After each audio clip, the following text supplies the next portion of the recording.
Welcome all. Welcome to Move to Study. This is the video for class 8 ICSE syllabus. This World of Book History Civics कार्डो book. आज इसका chapter number 7 हम discuss करेंगे, जिसमें British policies and there impact के बारे में बात करेंगे। अगर आप हमारे चैनल पर नए हों तो पहले हमारे चैनल को सब्सक्राइब कर लें, बेल नोटिफिकेशंस को ऑन कर लें। अगर वीडियोस आपको अच्छी लग रही हों तो वीडियोस को लाइक करें, अपने दोस्तों के साथ शेयर करें। तो इसमें British policies and there impact के बारे में हम डिस्कशन करेंगे। ऑलरेडी मैं इसकी 2 वीडियो इसी टॉपिक की अपलोड कर चुका हूँ, 2 डिफरेंट बुक्स की, इफेक्टिव हिस्ट्री एंड सिविक्स, और एक बुक और थी आपकी, उसकी भी मैंने वीडियो अपलोड करी है। आप वो भी देख सकते हैं, वो वीडियोस भी आपको हेल्पफुल होंगी।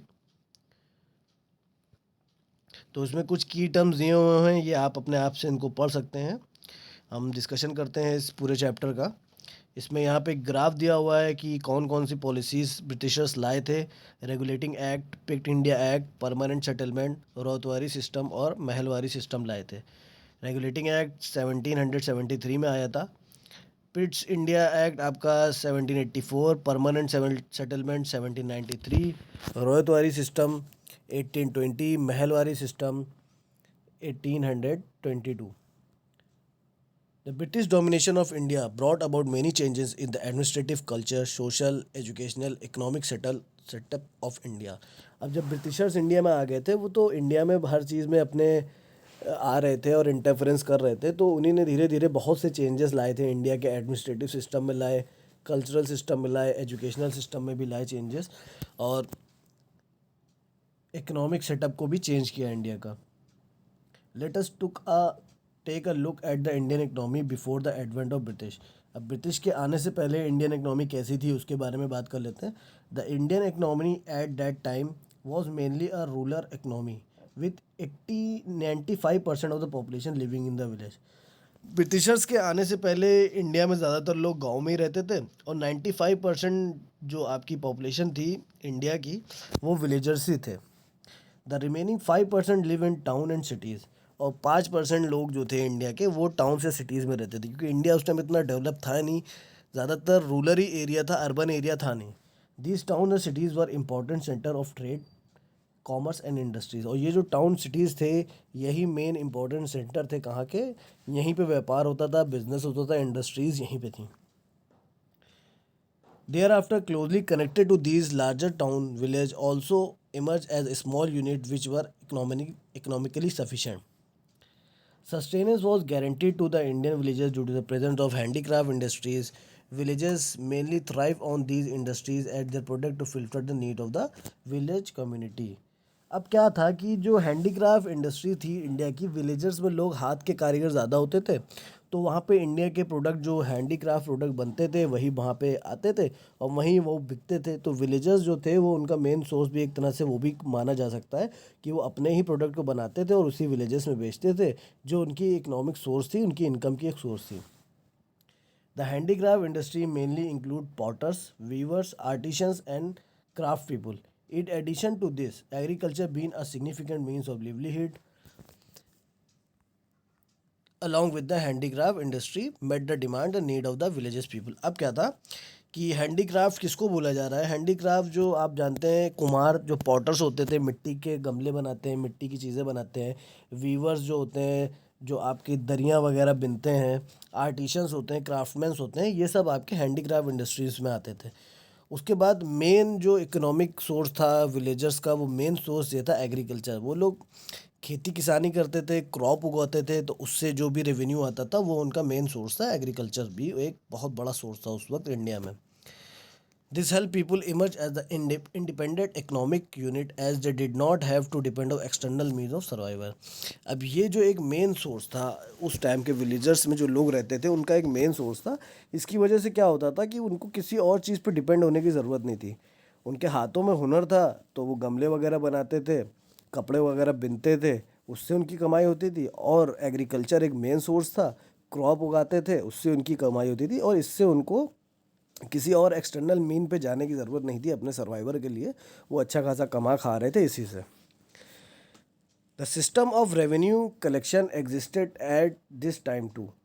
इस वक्त पे भी रेवेन्यू कलेक्शन का सिस्टम था। रेवेन्यू कलेक्शन का मतलब ये होता है कि जो टैक्स जो आ रहा है उस टैक्स को कलेक्ट करना, रेवेन्यू को कलेक्ट करना, वो सिस्टम उस वक्त भी था। Revenue was collected by the government in kind that is a part of total agriculture produce was use as a payment instead of cash and sometime in cash.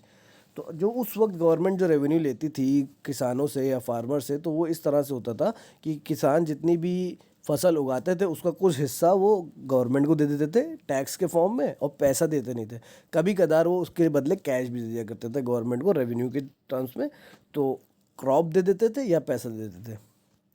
The direct form of revenue collection was done by the officials of the ruler. उस वक्त का जो ruler होते थे वो revenue को collect करते थे। वहाँ पे जो भी राजा की सरकार चल रही होगी, जो उस वक्त वहाँ पे रूल करता था, तो वो रेवेन्यू जाके राजा को दे देता था। However the prime collection of revenue was carried out in direct form through the जमींदार। अब प्राइम कलेक्शन जो होता था रेवेन्यू का, वो किससे लिया जाता था? जमींदार से। द जमींदार और the middle man between the ruler and the common man generally did not own land. अब ज़मींदार कौन होते थे? जो रूलर होता था और आम इंसान, उसके बीच में एक मिडल मैन होता था जो मिडल मैन से कलेक्शन लेके जाकर रूलर को दे देता था, तो वो होता था zamindar. Taxes that were collected by on behalf of the ruler went to the royal treasury. अब जो भी टैक्सेस कलेक्ट होते थे वो कहाँ? रूलर के पास जाते थे, और वो रूलर के पास जाते थे तो वो कहाँ? सरकारी ख़जाने या बादशाह के ख़जाने में वो जमा हो जाते थे। A part of the taxes were reserve as their commission. और कुछ कमीशन कौन ले लेता था? उसका ज़मींदार उसका कुछ कमीशन ले लेते थे। तो उस वक्त पे भी रेवेन्यू का कलेक्शन सिस्टम चलता था। जो भी राजा होता था, जो भी राजा वहाँ पर राज करता था, वो प्रजा से टैक्स लेता था।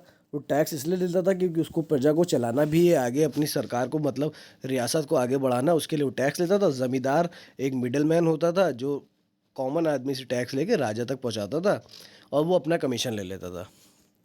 इसके बाद ब्रिटिशर्स आ गए इंडिया में, तो उन्हीं ने अपना रेवेन्यू सिस्टम निकाले, द ब्रिटिश रेवेन्यू सिस्टम 1765 से to 1793। With the advent of East India Company, cash payment became the only form of payment and the revenue was fix at the higher rate. अब जब Britishers आ गए India में, तो उन्हीं ने क्या करा, जो भी रेवेन्यू कनेक्ट होगा वो कैश के फॉर्म में होगा।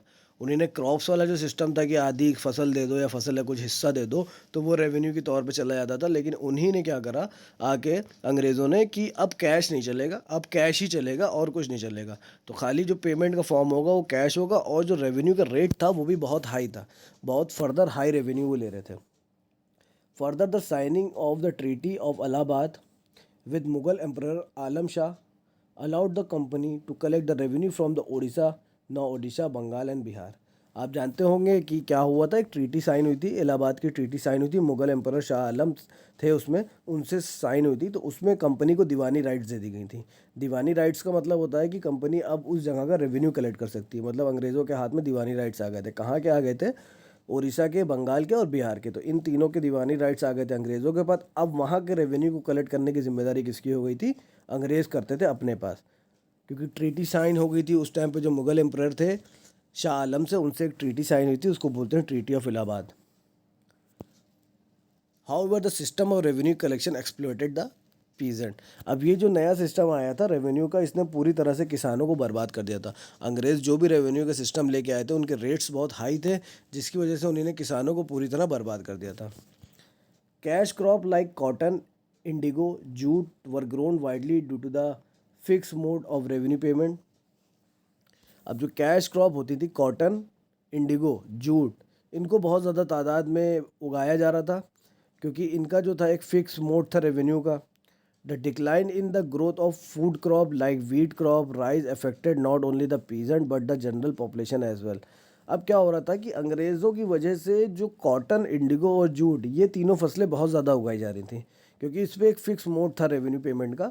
और जो दूसरी क्रॉप्स होती थी, जो खाने की क्रॉप्स होती थी, यानी गेहूँ हो गए, चावल हो गए, इन सब की डिक्लाइन हो गई थी, इन सबको बहुत कम उगाया जा रहा था। अफेक्टेड नॉट ओनली, इससे क्या हो रहा था कि पीजेंट तो बर्बाद हो ही रहे थे गेहूं और चावल ना उगाने से, बल्कि एक बड़ी पॉपुलेशन भी बर्बाद हो रही थी, क्योंकि खाने की फिर समस्या हो रही थी। क्योंकि गेहूं और चावल जब नहीं उगा रहे हैं, तो वो क्या उगा रहे हैं? वो कॉटन, इंडिगो, जूट उगा रहे हैं, क्योंकि ये बाहर बिकता था, ये एक्सपोर्ट करते थे इसको इंडिया से, तो उस पर इनको अच्छा खासा रेवेन्यू पेमेंट मिल जाता था, इससे अच्छा खासा कलेक्शन होता था अंग्रेज़ों का। Famine, starvation, shortage of food and prolong hunger became rampant. अब क्या हुआ, इसकी वजह से क्या हुआ कि सूखा पड़ने लगा, ज़मीनें ख़राब होने लगी, शॉर्टेज ऑफ फूड, खाने की कमी हो गई, भुखमरी आने लगी, बहुत ज़्यादा हो गया था ये सब।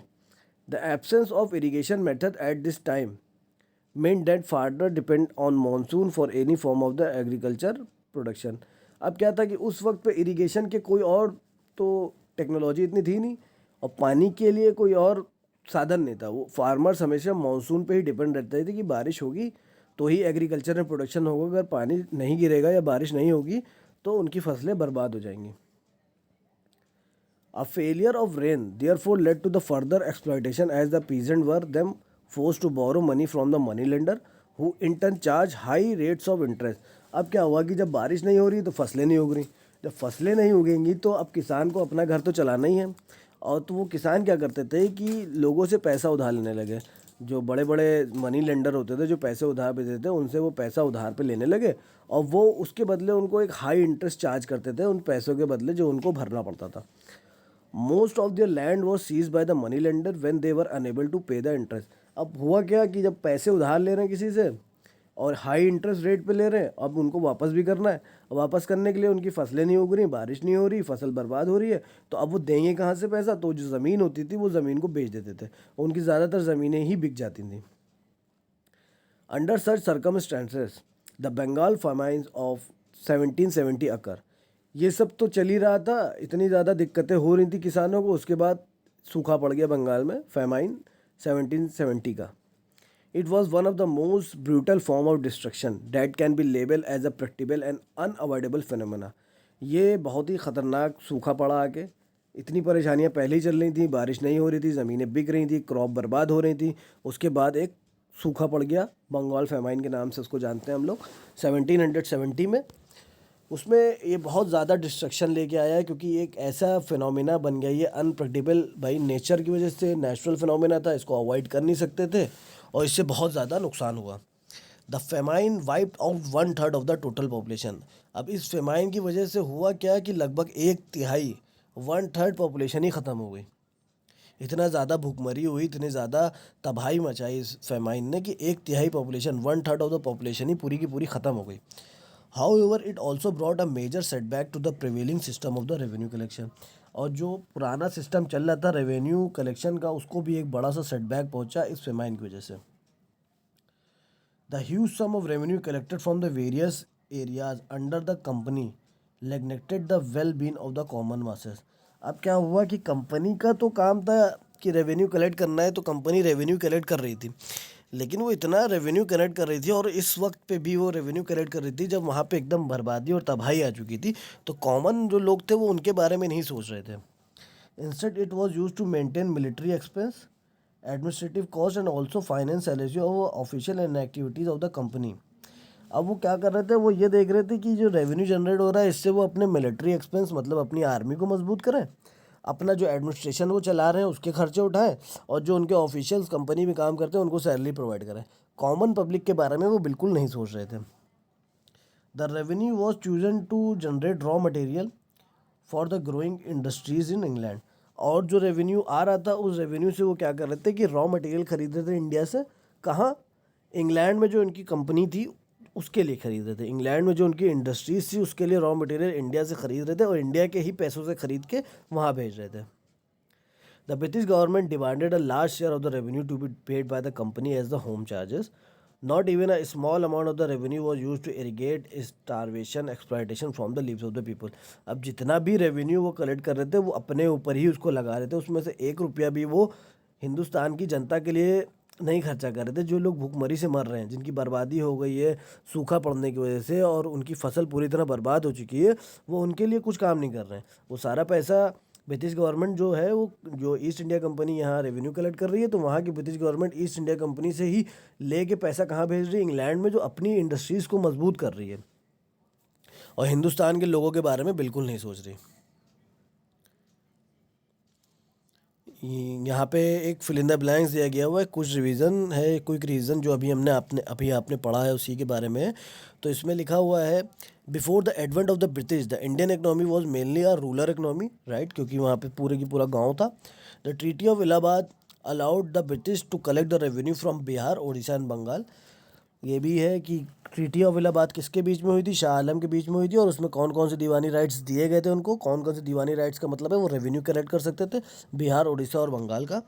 और बंगाल में जो फेवाइन हुई थी उससे क्या हुआ था कि 1/3 एक तिहाई आबादी पूरी की पूरी ख़त्म हो गई थी। अभी मैंने आपको बताया, the British government demanded a large share of the revenue to be paid by the company as the home charge. और जो ब्रिटिश गवर्नमेंट कंपनी से जो लार्ज रेवेन्यू लेती थी, जो इंग्लैंड भेज रही थी, वो क्या कहती थी, उसको कहती थी home charges. Give one word answer. Villages thrive on these industries, handicraft था। This was a significant means of livelihood in villages. Significant mean कौन था लिवलीहुड का, उसको मैंने बताया एग्रीकल्चर पे ही वो सबसे ज़्यादा डिपेंड थे। The prime collection of revenue was carried out by जमींदार। जमींदार किसानों से लेते थे और जाके कहाँ देते थे, जो भी रूलर होता था। The emperor allowed the British to collect the revenue from the Orissa, Bihar and Bengal. Shah Alam two थे मुगल एम्परर, उनसे ही ट्रीटी हुई थी और उसी ट्रीटी की बदौलत क्या हुआ था कि उनको दीवानी राइट्स दे दिए गए थे। आई होप सो आपको यहाँ तक की ये वीडियो समझ में आई होगी। अगर आपको कोई भी डाउट हो तो आप कमेंट सेक्शन में कमेंट कर सकते हैं। इसके बाद का वीडियो हम लोग अपने नेक्स्ट पार्ट में कवर करेंगे। और अगर आप हमारे चैनल पर नए हों तो पहले हमारे चैनल को सब्सक्राइब कर लें, बेल नोटिफिकेशंस को ऑन कर लें, जिससे आपकी कोई भी वीडियोस मिस ना हो। Thanks for watching.